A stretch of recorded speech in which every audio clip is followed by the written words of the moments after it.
LTAP, mouthful, so I'll keep it short and simple. But I did want to note that I'm going to be putting a link in the chat here.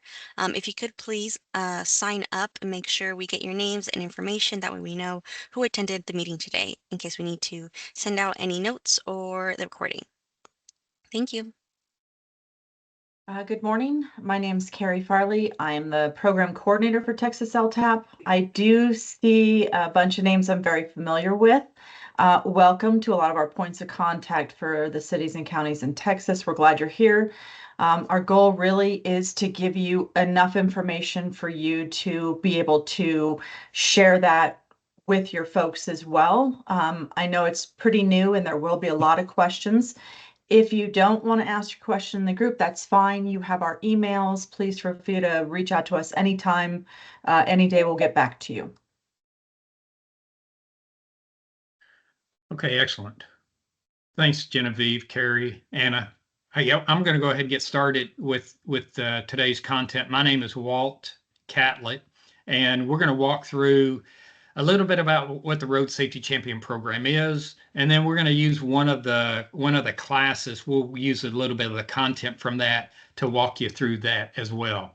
Let me, I will share my screen. Hi, Walt. Before we get started, looks like we already have one question from Albert.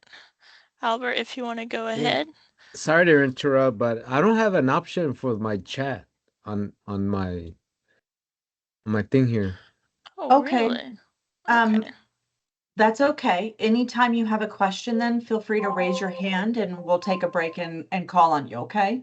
Yep. All right then. Thank you. Thank you for letting us know that. Appreciate it. How about anybody else? Anybody else can you access chat? If you click on the chat toggle there, does it allow you to do it? No, this is Bert and Kyle, and I'm having difficulty too. Okay, it's okay. All right, so try to get that fixed. Yeah, it's some type of setting we got going on there. All right, so well, then you cannot chat until we allow you. How about that?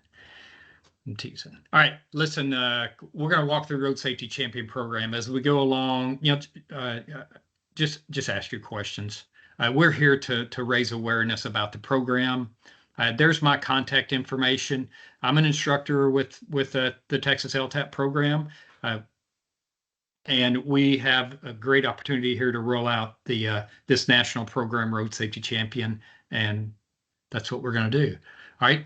So let's just kind of talk about what the program is. The Road Safety Champion program, it's a certificate program designed to improve the safety training of those responsible for operating, maintaining, designing, and enforcing local roads. The long-term goal is to build a knowledgeable workforce motivated to implement safety improvements. I would say the Road Safety Champion Program is a roadway safety 101 course, if you want to call it that. It's made up of core modules and career pathway topics, and you see those before you. And it's designed for personnel and transportation, public health, first responder agencies. It's designed for all them. I would say it's designed for anyone who is concerned about roadway safety. Before you are, I'm kind of drilling down a little bit into some of the content.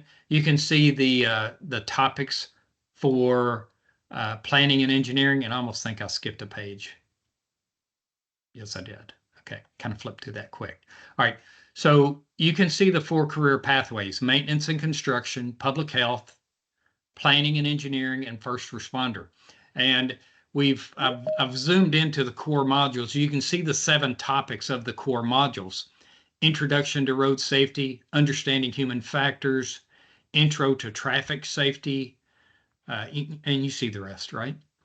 A big one there, number 5, intersection of transportation of public health and law enforcement.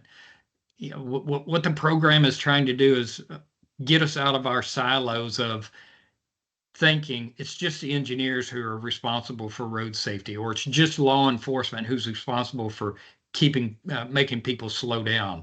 You know, it's every one of these groups that play a part in making our roads safe. All right. So core modules for the program, you have to take all 7 of these classes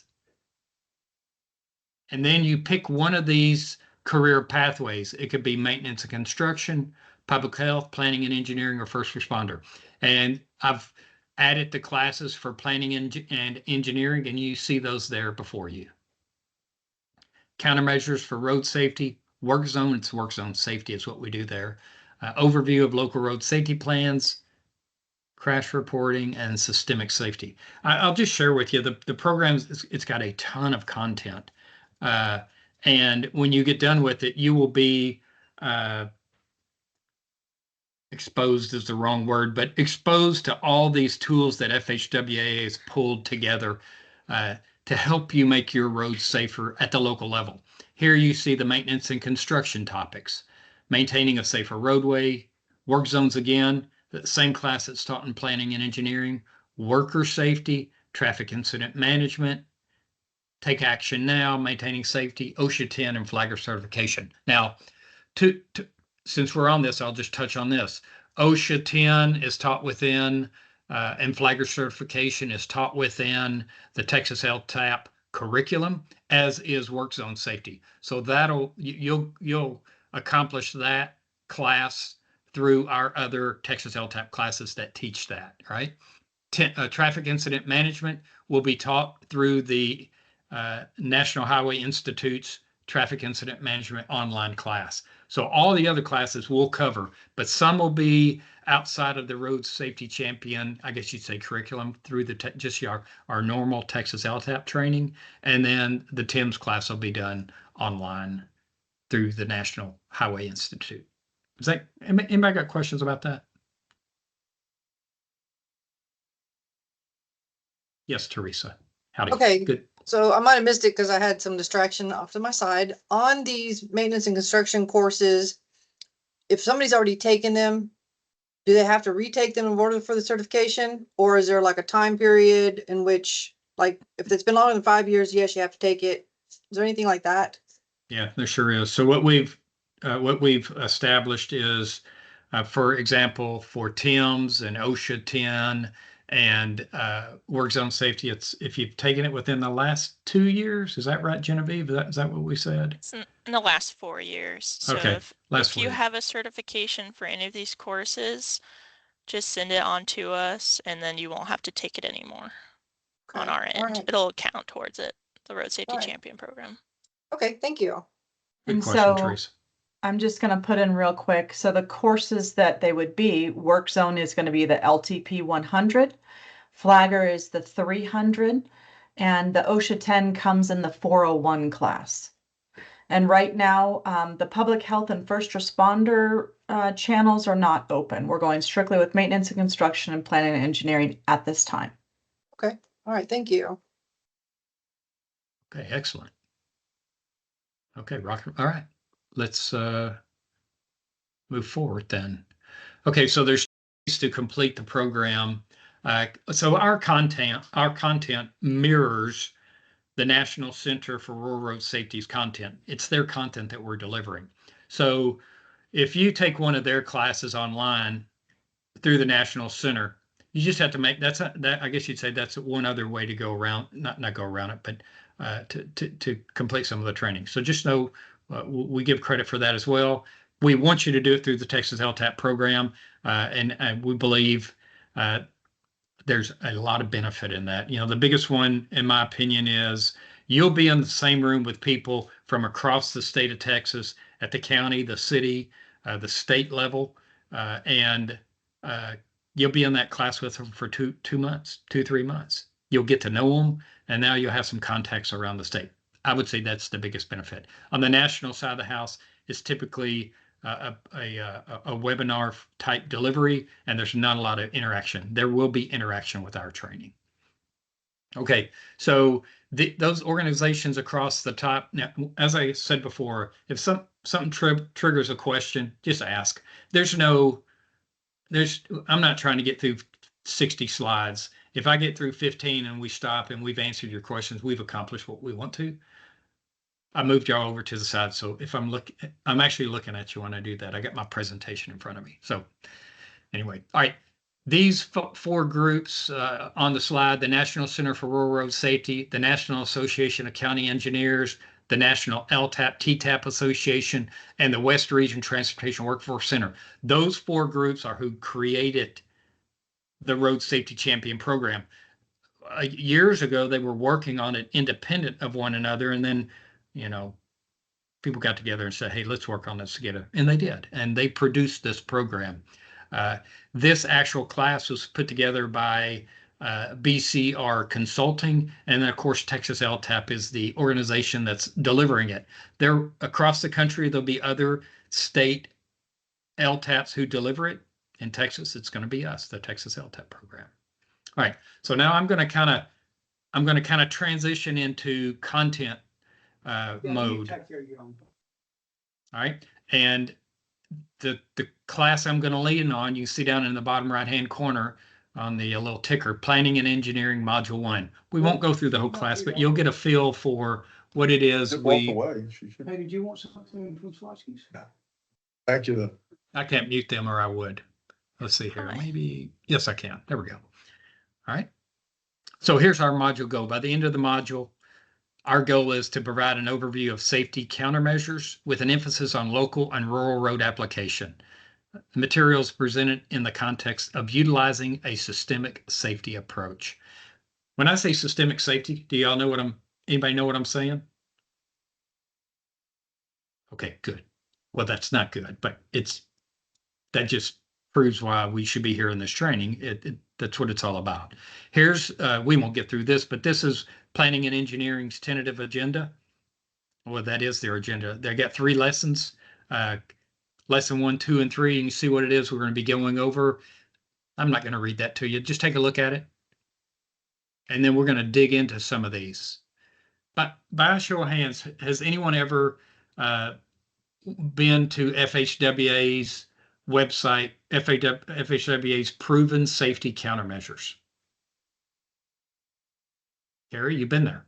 Nice. Well, good, Genevieve. Anna, you've been there. You were in our class the last time you were at it. Okay. All right, well, we're going to go through it today. All right, let's see if this, I think this is about, well, it's a minute long. So last year, 213 people died on our roads. What do you think would be a more acceptable number? Acceptable? 70 maybe? Probably 70. Can you send 70? Actually, this is what 70 people looks like.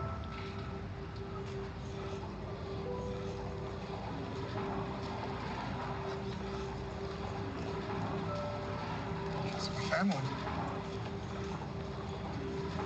So now, what do you think would be a more acceptable number? 0. 0.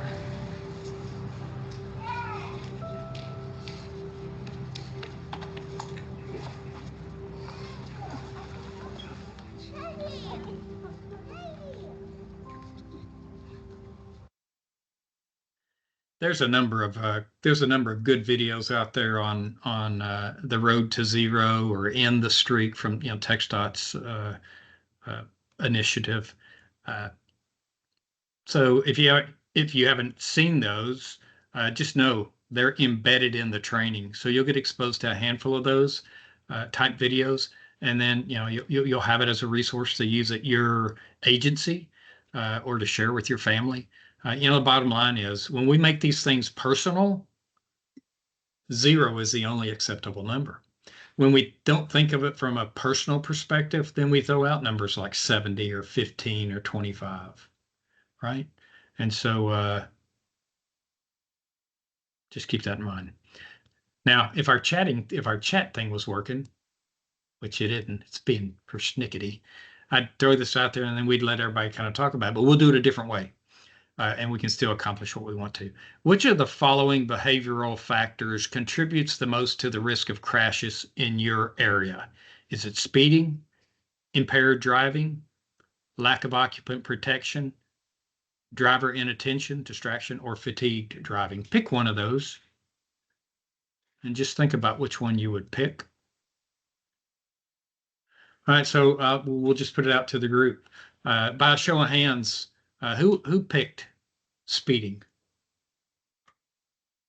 All right, Curtis, I see that. Albert. All right, good. Hey, Curtis, you mind unmuting and share with us why you picked speeding? Bernardo, I see you as well. Go ahead and unmute and share your thoughts. So for me, besides driver inattention or distraction in a vehicle, speeding is the number one, the number one infraction that drivers continually contribute to on a daily basis. Very good, Curtis. We know that speed kills. Okay, great comment. Albert, you want to add to that? Why'd you pick speeding? Exactly my point. Exactly too. The speed kills, and especially here in town where I'm at, we have a lot of fatalities. It has to do all with speeding. Even though sometimes you get distracted, or you get distracted, sometimes you'll unintentionally speed up. Okay, that's good. Bernardo, you want to add anything, or are you good? I guess from what I've seen, every time I pull data, statistics for our geographical area, speeding has been the number one for the last few years. Okay, good stuff. Thanks, Bernardo. How about impaired driving? By show of hands, who picked that? Who would pick that?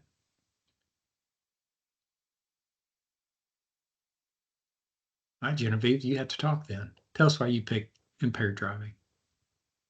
I mean, just living in a big city, because I'm in the DFW area, you just see it so much. You can see it, although I think it is also to driver inattention and distraction as well.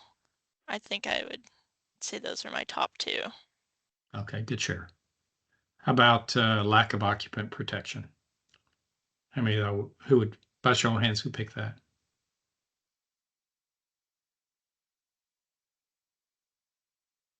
Driver inattention? Who picked that by show of hands? All right, Colby, you want to share your thoughts? Sure. Yeah, I think, with devices and everything, I mean, if you're driving down the road, you certainly can see people using them. We know for a fact, in our county, that's one of the top three reasons for accidents. I think you could probably go 1 and 2 with speeding and driver inattention distraction. Number 3 for us in our county is unsafe lane changes. We just had a study done, and those were the top 3 things for us. But I think you could flip speeding and driver inattention to 1 and 2 either direction. Oh, good share. Thanks, Colby. Teresa, you want to add to that? Sure. I think in our area, the accidents that I have worked in our area, I think it's because we've got congested cities. Like we have Temple, we have Killeen. But for the most part, the rest of our county roads are very open. And I think people are relaxed, feeling like, oh, there's not a lot out here. And so that's what I've seen in a lot of the accidents that I've ever had to encounter, is that it was distracted by whatever, mostly devices, of course, but I've seen it be distracted because of, it's a kid full of car full of kids, and it's and again, I just base it to and I don't know, I've never lived in a big city to know it, and I still don't even operate in that direction, but I just think, again, it's because they feel like they have space, that there's room for error for them, and there's not. Yeah, well said. Yes, we get comfortable and we take on more risky behaviors. No doubt about it. All right, Raul, you wanna wrap up driver inattention? Yeah. So I'm from Grand Prairie. That's the city. I mean, here in the middle of DFW. And the last data I pulled for this was driver attention is the main one for my crashes, intersections especially. And the second is speeding. And it's just the city, and technology nowadays is on our cars, and it's just the main one that we got here. Yeah, it's good, sure. Thanks, Raul. All right, last one was fatigue driving. Anybody pick that? Let me ask that question a different way. How many, by show of hands, how many of y'all have ever been fatigued behind the wheel? I know I have. Yeah, we all have, right? Yep. especially in Texas.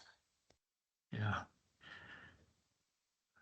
When I was in college, I shared this when we gave this class at TPWA. When I was on my way back to College Station from Little Rock, Arkansas, I fell asleep behind the wheel. I woke up with an 18-wheeler in my face, and somehow I woke up and didn't cause that truck to crash or myself. Fatigue driving is real, and you got to recognize it, and you got to recognize the signs, because it's a killer. And then you end up killing, other people get serious injured or killed, and it's serious stuff. So fatigue drive's a big one. If you look at the national statistics, speeding and drunk driving or impaired driving, those are your highest percentage killers. Those are it. Distracted driving is hard to document.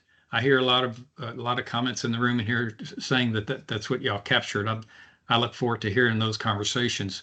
But in the areas I've been in, people just don't admit to being distracted.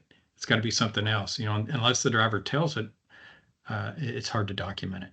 But inattention, there's no doubt, distraction is a big one. So the whole purpose of that little question was to kind of get us all thinking about it. And those are the things that we talk about in the class. And you can see what everyone has experience here. And so we learn from each other in our Road Safety Champion program. And that's the National Center has given us some great content to use it as a platform to learn things. Curtis, I don't know if your hand is up or if it was up from a while ago. It was up from a while ago. Okay, cool. Well, I mean, this time as well, but I didn't take it down. Okay, good. All right, the learning outcomes for planning and engineering, number 1 was define safety countermeasures, describe crash modification factors, differentiate between systemic and site-specific analysis, and name the more common countermeasures. When I say, based on what I've heard in here, by a show of hands, how many of y'all know what a countermeasure is? When I say safety countermeasure, you know what that means. But give me a show of hands if you know what I'm talking about.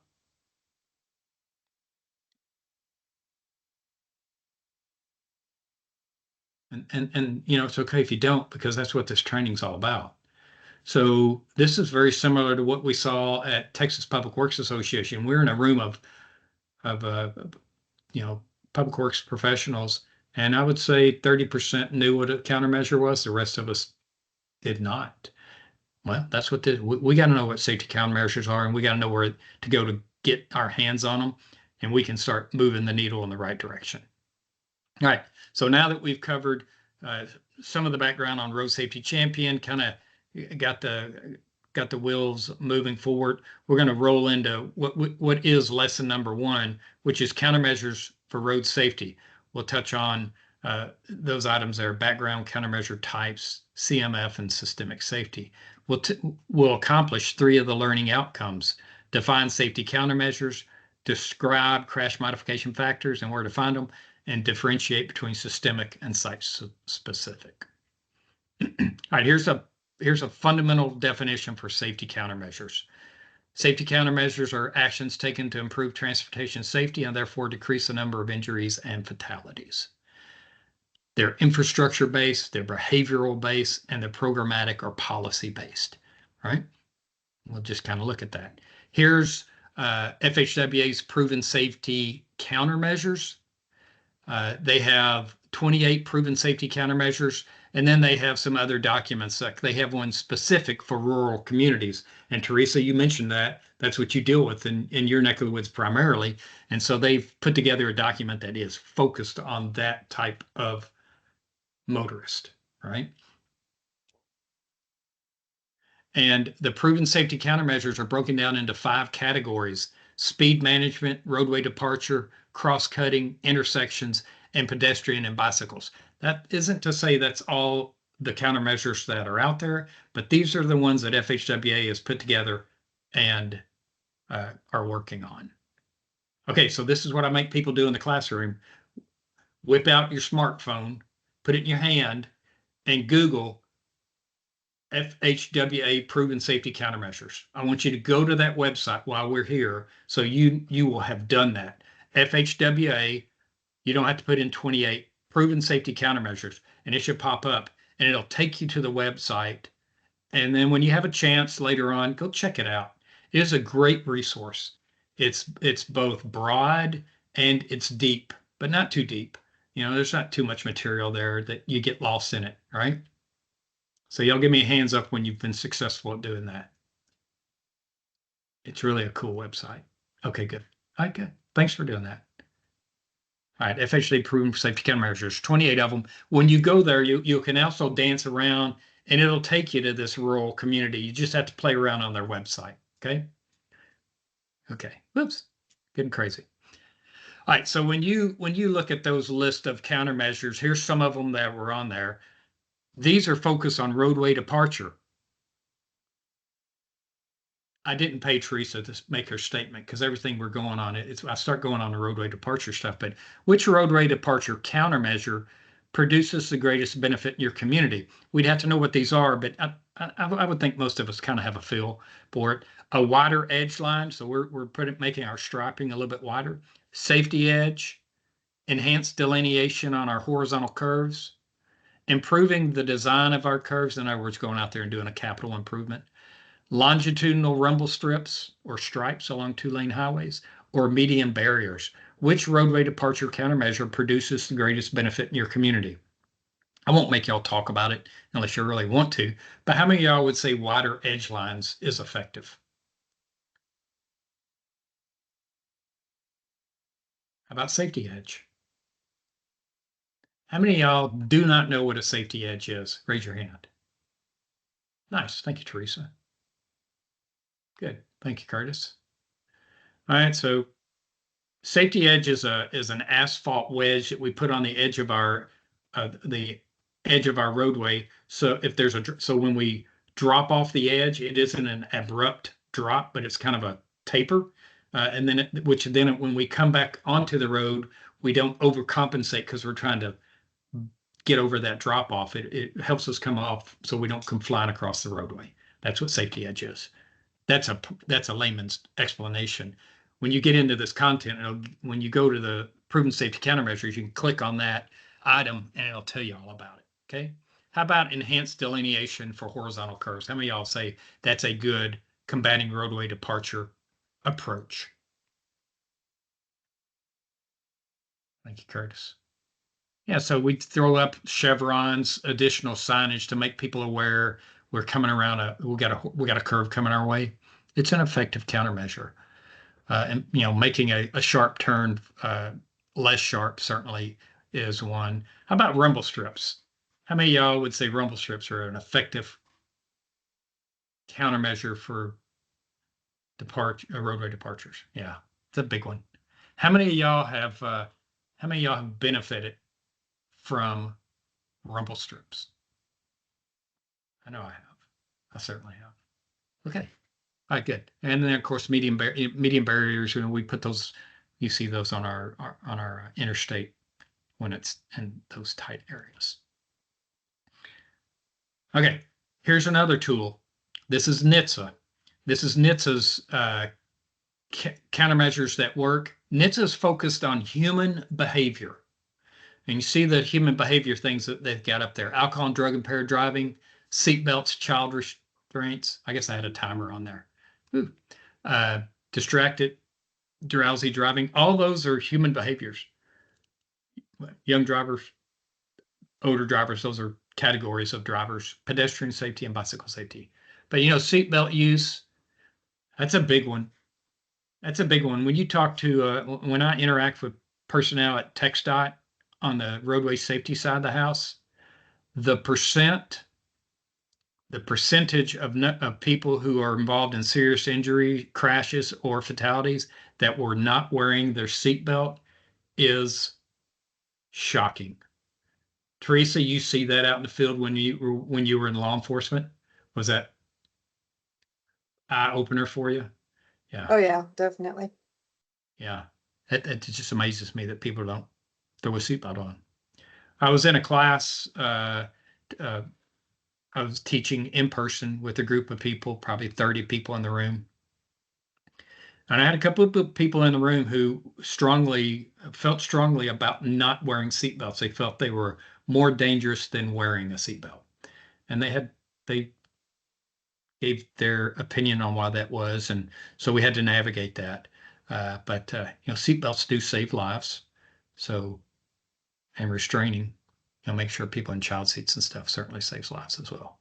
All right, and so as we go through training, what we on our Road Safety Champion program, we'll ask questions of the group, and we'll do it this way. We won't do it as frequent as I'm doing to y'all today, just so you know, right? So we won't make you do all the talking. But what we try to create is what is a flipped classroom, and that's where the student becomes the instructor in a way. We'll tee it up in a way for y'all to share your knowledge, but we won't let you take the class hostage. We'll let you share your good practices and the things that you do that you have learned in the field with us, so we all learn, right? Okay, here's a tool that we get that FHWA shares with us. It's the safety analysis process. It's an important issue for addressing roadway safety and selecting countermeasures. FHWA's Improving Safety on Rural, Local, and Tribal Roads is an excellent source for guidance on this topic. You see that there before you. This document is part of it, and then it comes with 2 other pamphlets. I'm telling you, this Road Safety Champion program is just full of tools that FHWA has put together, and it's all in this program. So if you're able to, even just taking one of these classes, you're going to walk away with a handful of tools. Right now I've shared with you the FHWA Proven Safety Countermeasures. I've shared with you NHTSA's document. And here's the Improving Safety on Rural and Local Roads document as well. The safety analysis process is a 7-step process. You see it here before you, and you can see how they've got it broken down. It's a systematic process for identifying the factors that can contribute to crashes and implementing effective countermeasures. So you can see on the outside of the wheel, evaluate the network, select improvements, and then implement and monitor. We evaluate the network, we compile data, we conduct network screening, we select sites for investigation based on whatever criteria we feel is most critical at the time, right? There may be some certain risk factors that are prevalent on roadways within our county or city, and so those characteristics have a higher priority than others, right? We diagnose the site, identify countermeasures, and then we prioritize our countermeasures for implementation. And we have to prioritize because we don't have all the money in the world, right? And so we got to figure out a plan on how to approach on how to prioritize. Then once we've done all that work, then we've got to execute. We've got to implement, and then we got to evaluate. Did putting up the chevrons reduce the percentage of roadway departures? Did the implementation of rumble strips help us out? And it takes a little time to figure that out. We need a couple of years. We need at least a year of data, probably 2 to 3 years, before we can determine whether or not a countermeasure was effective. All right, and how do we identify countermeasures? Well, there's different ways to do it, but here are some ways of identifying countermeasures. Addressing a specific crash type, considering conditions at a specific location, implementing known best practices, or taking a systemic approach. So 3 things we drive home in the program is systemic safety, systematic safety, and hotspot approach to safety. And all those have been around. Systemic is a new one, relatively new, and FHWA really promotes it. I would say TxDOT does as well. And so we'll get to learn about that. Crash modification factor. Crash modification factor, you can see the definition here, an estimate used to quantify the change in crashes expected after the implementation of a countermeasure. So each of these countermeasures, rumble strips, medium barrier, high friction surface treatment, signage, flashing yellow arrow, all these are countermeasures that have a crash modification factor value. And there's been enough study and enough research where they know if we put this in, there will be a reduction in crashes, serious injury producing crashes or fatality producing crashes by a certain percentage. And it's all out there. You find them at the CMF clearinghouse. You can also, TxDOT probably has a published list of crash modification factors for their countermeasures that they want to be implementing across Texas. Right. So they're telling us right here that if we employ chevrons, it has a 0.75 crash modification factor. So if I had 4 crashes in an area, if I put up chevrons, I'm going to reduce that by 1 crash per year. That's kind of how that works. Okay. Not too complicated calculation, but just know that's what it's all about. There's your CMF clearinghouse website. And there is a wealth of information. They break them down. They break down their crash modification factors into 5-star quality, 1 to 5. They have it for US and Canada, and they have some international stuff in here as well. But you can really drill down. And the only way to get comfortable with the CMF clearinghouse is to go to it, right?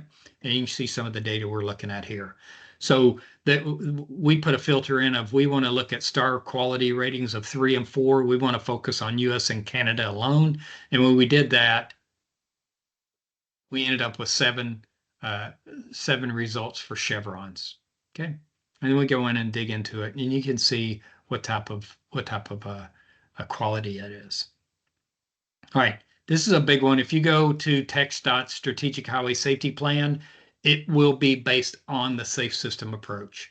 FHWA pushes this here recently, and well, you know, in the last number of years. And this is something that's been in place overseas for quite a while, over in other countries outside of the U.S. And now the United States is trying to embrace this. But you know, the safe system approach. It's newer to the United States, but it's been around for about 30 years. The goal of the safe system approach is to eliminate fatal and serious injuries for all road users by accommodating human mistakes and keeping impacts on the human body at tolerable levels. When you look at this safe system approach wheel, you see the 5 elements on the inside: safe vehicles, safe speed, safe roads, post-crash care, and safe road users. And then you see the principles on the outside. Death and serious injury is unacceptable. Humans make mistakes. Humans are vulnerable. Responsibility is shared. Safety is proactive. And redundancy is crucial. So we spend time like this. We have a whole class on the safe system approach. We drill into each of these items. So this is comparing the traditional approach to the safe system approach. The traditional approach, we want to prevent crashes. The safe system approach, we want to eliminate fatality producing and serious injury crashes. Traditional approach, we want to improve human behavior.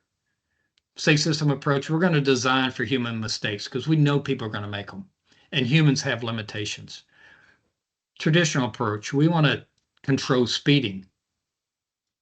Safe system approach, we want to reduce the system's kinetic energy, and kinetic energy is what ends up killing people, right? Because our bodies can only handle so much.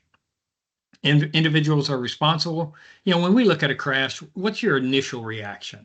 When you come up onto a crash, is your initial reaction, hey, what was the driver doing wrong to crash? That's probably our initial gut reaction. But there's so many other things that fall in place there, right? And so that's what the safe system approach is trying to drive home. And we can talk about that. Okay. And there you see the principles on the outside, which we just went over. And there's the 5 elements of the safe system approach.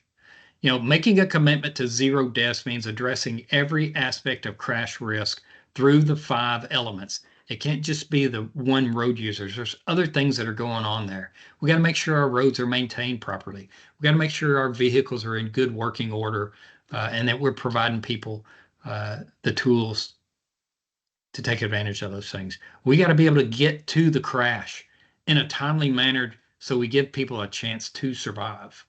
All these come into play if we're talking about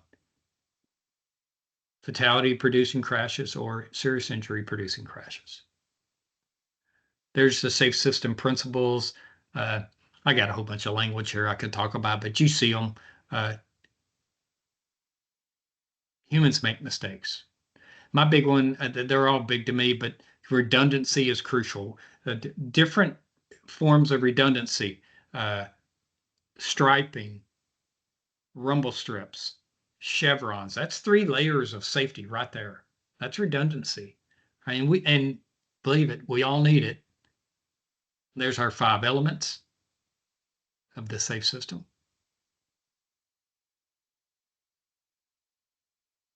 This is kind of a cool video. I'm not going to be able to show it, but it's an Australian video. I'll just kind of give you the play-by, and then I'll get you a copy of this link. Oh, it's in New Zealand, Australia, New Zealand. They're driving down the road on a curvy, that's on a mountain, and an armadillo, it looks like an armadillo, walks out in front of him. So he curves and he hits the guardrail, and they stop and they crawl out of the car, and they're all checking each other. And then they start talking about, good thing we were all paying attention. And then out of the car, some engineers come up and they're like, good thing we designed those seatbelts for y'all. And then a crew comes out of maintenance worker and it's like, good thing we maintained this guardrail for y'all. And they go and they kick the guardrail. And so they're showing us that, you know, it's everyone. And then some law enforcement people crawl out and then they go after someone who's not doing what they're supposed to be doing, right? And it's like it's the whole system. It takes everybody to keep us from serious injuries and crashes and fatality crashes. The safe system approach is comprised of 6 principles, 5 elements. Which of the 6 principles is most critical towards changing the mindset of the traditional approach to safety? If I'm in a room, I'm gonna have people talk about that, but we don't have enough time, so I'm gonna keep going. Just know there's interaction that takes place. All right, that if we were doing this online, this is about where I take a break and then we watch another lecture. Right. This is another tool. It's a great one. The Systemic Safety Users Guide. This is I've mentioned systemic, systematic, and hotspot. This is one of the approaches. This tool, the Systemic Safety Users Guide, is brand new. It just got published. It's a great tool, and it is robust. It's probably got 200 pages in it. Maybe you set it next to your nightstand at night and read a few pages. Actually, it's really great stuff. And it's embedded with all these links to the stuff they talk about in the Road Safety Champion program. I'll tell you, the people who put this content together, it is a living and breathing document. They constantly update the content, and we will be using that updated content. So it's not some stuff that's been there for 10 years and you're like, ah, that picture is 15 years old. It's constantly moving. So just know that. It's good stuff. And we're on top of it. They released this guide in July of 2024. I'm looking at my notes now. This is this is the systemic safety planning process. You know, we had the safety analysis process. This is the systemic safety process, and you see the 6 steps. You see number 6, evaluate. That other one was evaluate, right? Implement and evaluate. But identify focus crash types and facilities, screen and prioritize. Identify and select countermeasures. Some little duplication there, but there's different approaches, trust me. And we go through that. For example, here, focus crash type. So there are ways that we can identify what the focus crash type should be in our jurisdiction. You know, is it roadway departures? Is it intersection crashes? Is it pedestrian bicycle? All these, it depends on where we're at, right? Focus crash type. A roadway departure crash is a type of crash that we can focus on, and you can see the percentage breakdown. I'll just read some notes to you that kind of goes with that. The graphic on the slide depicts FHWA's focus crash types. They've been identified as providing the greatest potential to reduce highway fatalities. The 3 focus areas encompass about 90% of traffic fatalities. First pie chart shows that 45% of fatalities are roadway departure only crashes, 18% are intersection only, 13 are pedestrian and bicycle only crashes, and 13% are crashes not involving a focus area. All right, so you can see what the statistics share with us. This is a crash tree. This is a way to help us identify the focus facility, whether it's 1 lane, 2 lane, rural, urban. It just depends on where we're on the country, and data drives this process. Okay. So as you look at this map of crashes, what jumps out at you? Here's the data for 2014. You see the green dots. Here's 2015 added, 2016 added, and then 2017 and 2018. So that's 5 years worth of data. And so if we were kind of chit-chatting, we'd get a little chatter here, but you know, those locations are random. There's not big clusters of crashes.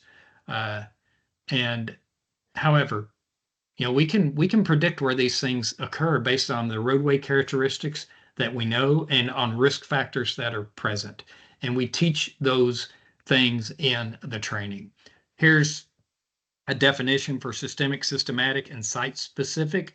And the systemic one is we don't exclude the other two, but we spend a lot of time on systemic and road safety champion. It's an improvement that is widely implemented based on high-risk roadway features that are correlated with particular crash types rather than crash frequency. Crash frequency would be driven by this hotspot approach where we're looking for clusters of crashes and it draws us to them.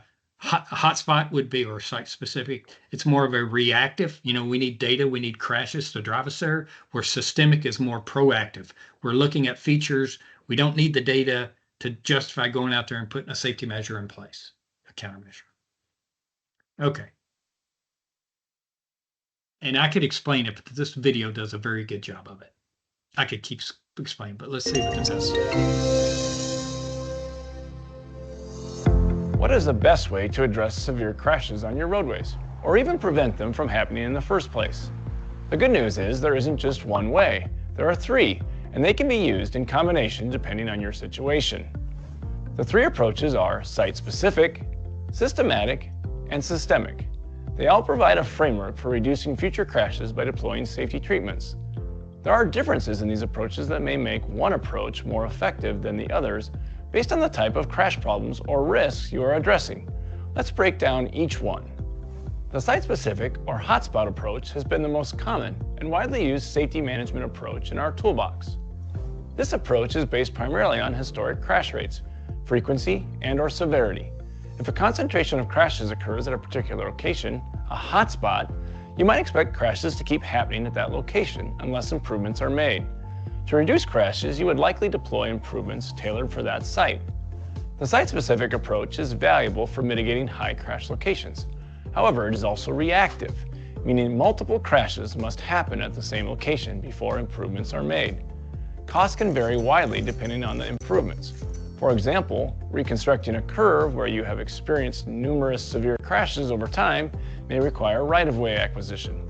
So the site-specific approach is helpful for addressing individual locations with multiple severe crashes, but is limited to only those locations.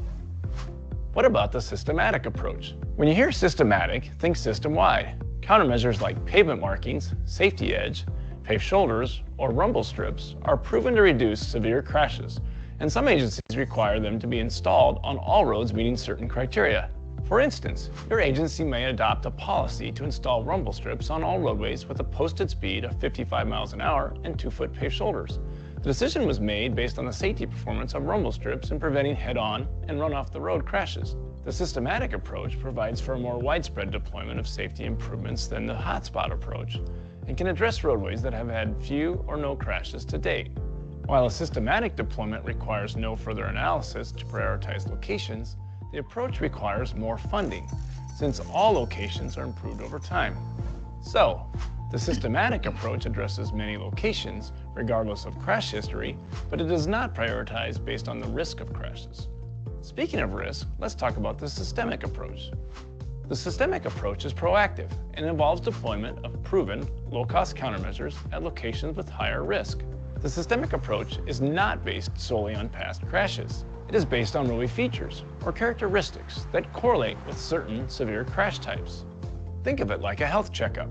Your doctor asks questions about your family history and your personal health habits. Does heart disease run in your family? Do you exercise? She uses this data to identify a risk for certain diseases. If you mitigate the risk factors, you can prevent or reduce the severity of these diseases. The same can be done with your roadways. For example, you may know that curves with a radii between 500 and 1,000 feet, shoulders that are 2 foot or less, and moderate traffic volume correlate with severe roadway departure crashes on your system. When crashes do happen, the roadway features are similar, but the locations are scattered. The most effective way to prevent crashes in this scenario is to prioritize locations associated with this risk and deploy proven, low-cost safety countermeasures, even if the specific locations have not had a crash. Identify the risk factors, prioritize, and treat the locations with the highest risk, and reduce the potential for future severe crashes. All three approaches, site-specific, systematic, and systemic, have value for improving roadway safety. Use them together for a comprehensive approach to make smarter investments, improve your road system, and save lives in your community. Contact FHWA today to learn more. Okay, excellent. Good video. I would say a helpful video, and FHWA has a ton of them, and we'll use a handful of them in our training. I want to show this to you real quick. I've got 23 minutes after, so we got a couple minutes before we got to wrap this up. This is how we're going to deliver the training. It's going to be virtual, and we're going to use this learning platform before this layout before you for it. Our classes will be, each class will be 4 hours long, but it'll be a balance of different things that the students will be exposed to. All right, and so. I want to share this with you. Here's Planning and Engineering 1, Countermeasures for Road Safety. We're kind of going through some of it right here. And this one is broken up into 2 modules. These are the classes. The students will go in here. We call it independent study. We'll have 3 30-minute Zoom sessions where we're talking, and we'll have 2 hour and 15-minute independent study times. All right, so it's a hybrid. And so the students will go in and watch this 15-minute lecture. Then they'll watch this 9-minute lecture. They'll take a 10-question quiz, and then they'll do assignments. Typically, it's just 1 assignment per module, but the assignment will make them go to a website like TxDOT Strategic Highway Safety Plan website, or go to DMS's site on something, or an FHWA site, and then they'll submit that work in the platform. So, well, that's not a good example. But there's the assignment, and here's one of the assignments. Refer to this video, identify the keys to detection for signage highlighted in the video, identify countermeasures to improve safety at horizontal curves, and provide an example how these countermeasures work in your locality. And so the beauty of that, I'll just share this with you. The beauty of that is now we hear from Temple, and then we hear from Waco, and then we hear from Austin, and then we hear from Abilene on the different things they're doing across the state to make their roads safer. And now we get this collaboration across the state occurring in this platform. So you'll do these independent study work, you'll submit your work, I see it, I respond to it, and then I call on people in the classroom and have them share what it is they shared in the assignment. All right, and we'll come back and talk 30 minutes about that content. So you don't have to know this material to interact, because I don't ask you questions till you sit through the content. All right, so we don't have to be road safety experts. We just have to have a desire to want to be that. And then this class is for you. Okay, anybody got any questions?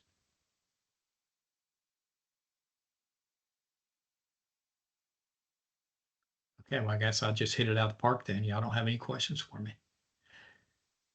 It's a lot of fun. I've been doing it now for probably 4 years. It's a great program. Albert, go ahead. What you got? Whatever class that you sign up for and you, for any reason you miss a class, can you make it up another a later date? Yes, you can. So this platform will keep up with all of your training that you accomplish, and then Genevieve and her team keeps up with everyone with your own records as well. So it's there's a little bit of duplication there, but we're taking care of one another, right? But if you miss a class, we're gonna deliver this content a couple times during 2025, and as mentioned earlier, the National Center will also be doing it. And sometimes take one of their classes. There's nothing wrong with that. Although, the best is going to be going on in our classes. Curtis, go ahead. Albert, good question. If this is the team, would it be possible to get y'all's contact information so that we have a point of contact? Would that be okay? Yes, for sure. Yep. You can just email texasltap@uta.edu. That'll get to all of us. You can forward any questions you have for Walt there as well.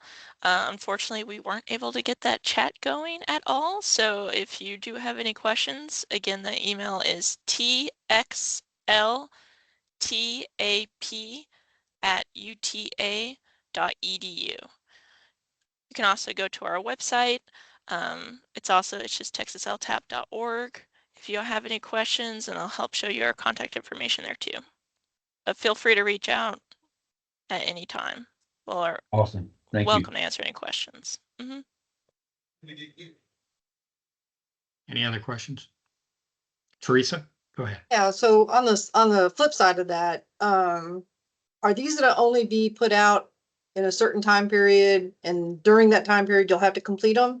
Or, Yes. and we move all this together, or if some of us are a little more inclined to get ahead of the game, is there that option as well?